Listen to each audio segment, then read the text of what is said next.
नमस्कार, capital TV देख रहे हैं आप। मैं हूं आपके साथ पूजा। ब्रेकिंग नाउ में बड़ी खबर आपको बता रहे हैं। शरद पवार ने एक बार फिर से विपक्षी मुद्दे पर बड़ा बयान दिया है।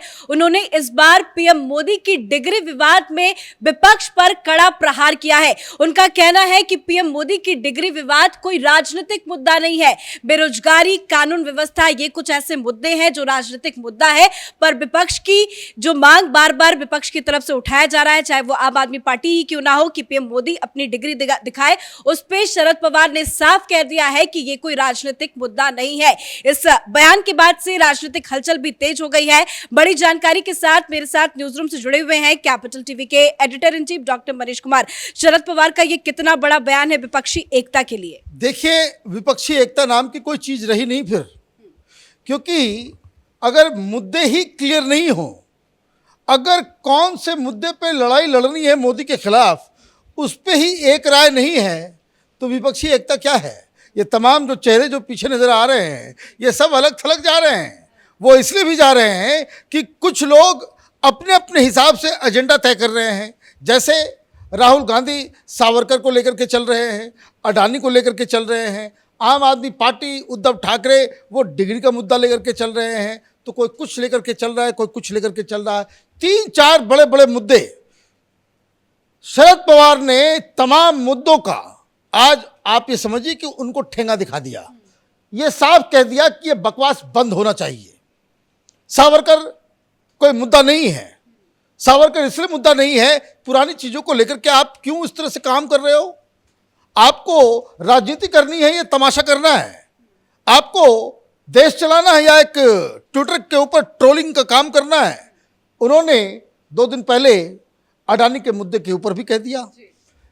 पूरी की पूरी संसद पूरे बजट सत्र में चली नहीं। किस चीज के लिए? जेपीसी की मांग। उन्होंने कहा यह बकवास मांग है, यह बेकार की चीजें विपक्ष जो है उठा रहा है। फिर उन्होंने कहा कि अडानी के ऊपर हमला जो हुआ, हिंडनबर्ग रिपोर्ट, वो एक टारगेट किया गया अडानी को, और अडानी करना भी गलत है। अब आपके पास सारे मुद्दे चले गए। एक वो दिल्ली का नटवर लाल, वो फुदक रहा था, कोर्ट चला गया, कोर्ट से उसको पनिशमेंट भी मिल गया, 25,000 रुपए जो उसके, लेकिन फिर भी आदत तो जाती नहीं है, अभी भी वो डिग्री कर रहा। तो शरद पवार ने आज कह दिया, भाई ये कोई मुद्दा है? ये कोई मुद्दा है कि तुम्हारी डिग्री क्या है, तुम्हारी डिग्री क्या है, तुम्हारी डिग्री क्या है? इससे राष्ट्रीय राजनीति तय होगी? उन्होंने कहा कि भाई ये सब बेकार के मुद्दों के ऊपर आपको मुद्दा उठाना है, किसानों को लेकर के कीजिए। अभी बारिश हो गई बेमौसम, किसानों को नुकसान हुआ है, उसके लिए कौन लड़ेगा? धर्म के नाम पे पूरे देश में जो दंगा चल रहा है, जो हिंसा भड़क रही है, उसके ऊपर कौन क्या करेगा? ये मुद्दा नहीं है। मुद्दा महंगाई का नहीं है, गैस सिलेंडर का नहीं है, मुद्दा बेरोजगारी का नहीं है। आप इन मुद्दों के ऊपर जो जनता से जुड़े हुए सवाल हैं, उसको अगर आप मुद्दा बनाते हो, तब तो आप मोदी से लड़ पाओगे। लेकिन विपक्ष ने तो इनको कभी मुद्दा बनाया ही नहीं। देखिए, विपक्ष में नौसिखिए सब आ गए हैं। ये मत सोचिए कि शरद पवार कोई एनसीपी के छोटे मोटे लीडर हैं। जो विपक्ष है, विपक्ष में he is the senior most leader. और ये बात भी दिल्ली के जो पावर सर्कल्स में जो लोग जानते हैं और समझते हैं कि शरद पवार के बगैर कोई विपक्षी एकता हो ही नहीं सकती। He is the only person. ये हिंदुस्तान के विपक्षी की राजनीति के खेमे में वो अकेले ऐसे व्यक्ति हैं जो 10 बड़े बड़ी पार्टियों को एक टेबल पर बिठा करके अपनी बात को मनवा सकते हैं। कोई दूसरा लीडर ये काम नहीं कर सकता। ये हैसियत ना तो राहुल गांधी की है, न केजरीवाल की है, न ममता बनर्जी की है। तो he is the tallest leader amongst the opposition parties.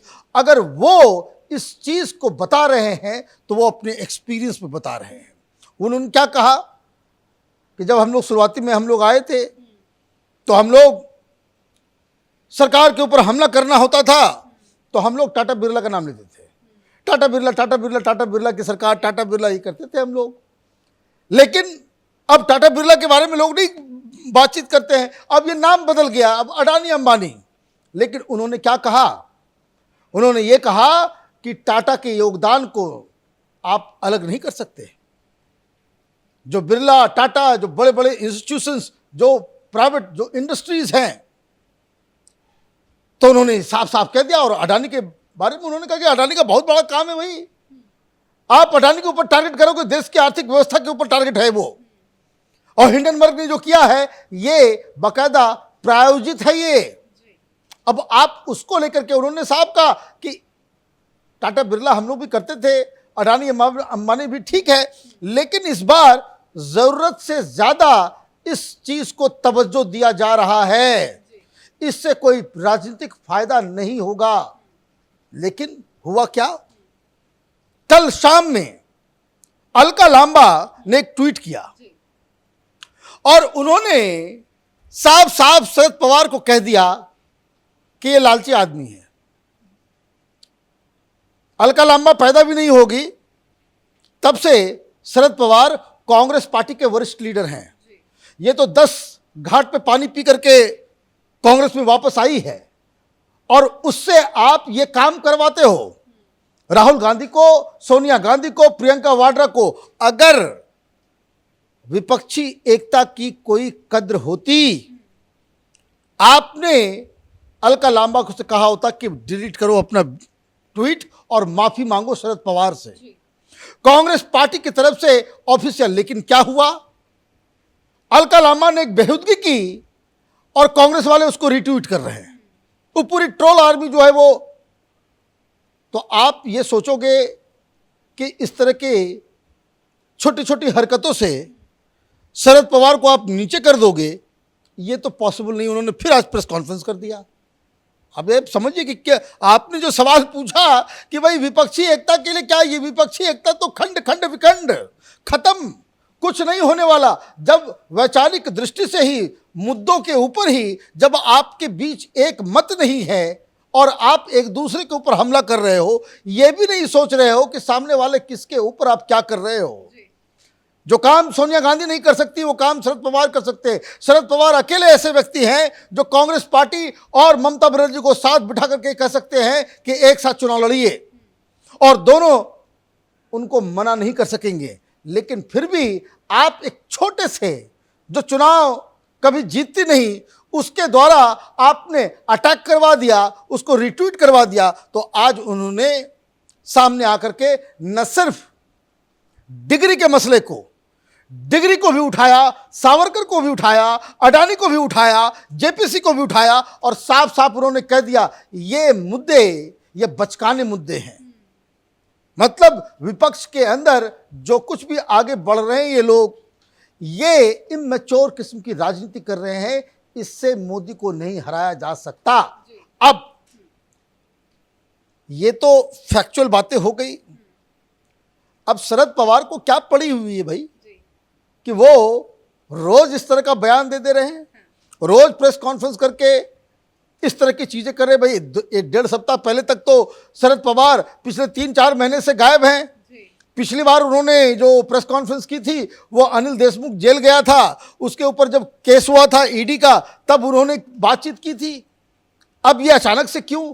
अचानक से इसलिए हो रहा है क्योंकि वो स्टालिन की वो चोरी चोरी Chupke Chupke zoom meeting 19 party, Sharad Pawar उसमें नहीं गए। अब वो देख रहे हैं कि राजनीति के अंदर एक विपक्ष के बारे में बातचीत हो रही है।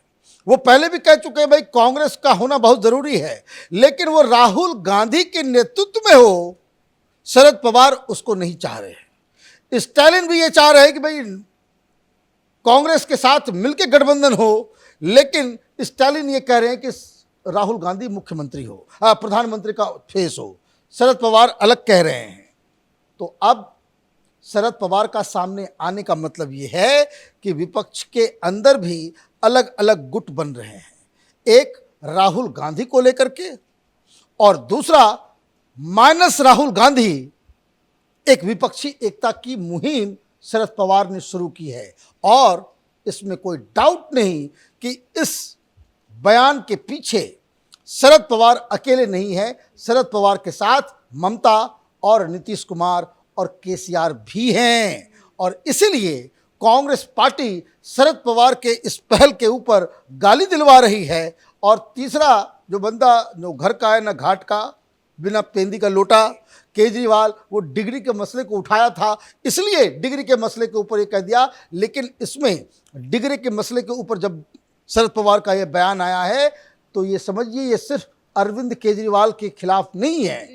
एक और नेता है जो बार बार डिग्री के मुद्दे को उठा रहा है, वो है उद्धव ठाकरे। वो MBA महाराष्ट्र के अंदर, तो अब अडानी के मसले में भी, सावरकर के मसले में भी और अब डिग्री के मसले में भी शरद पवार ने जो रुख अख्तियार किया है, इसका मतलब साफ है कि विपक्षी एकता एक हवाई किला है जो अभी तक ग्राउंड में बिल्कुल खड़ी नहीं हो पाई है। धन्यवाद जानकारी के लिए। तो विपक्षी एकता को शरद पवार ने ठेंगा दिखा दिया है। विपक्ष पिछले कुछ महीनों से लगातार दो मुद्दों को लेकर ज्यादा हमलावर था।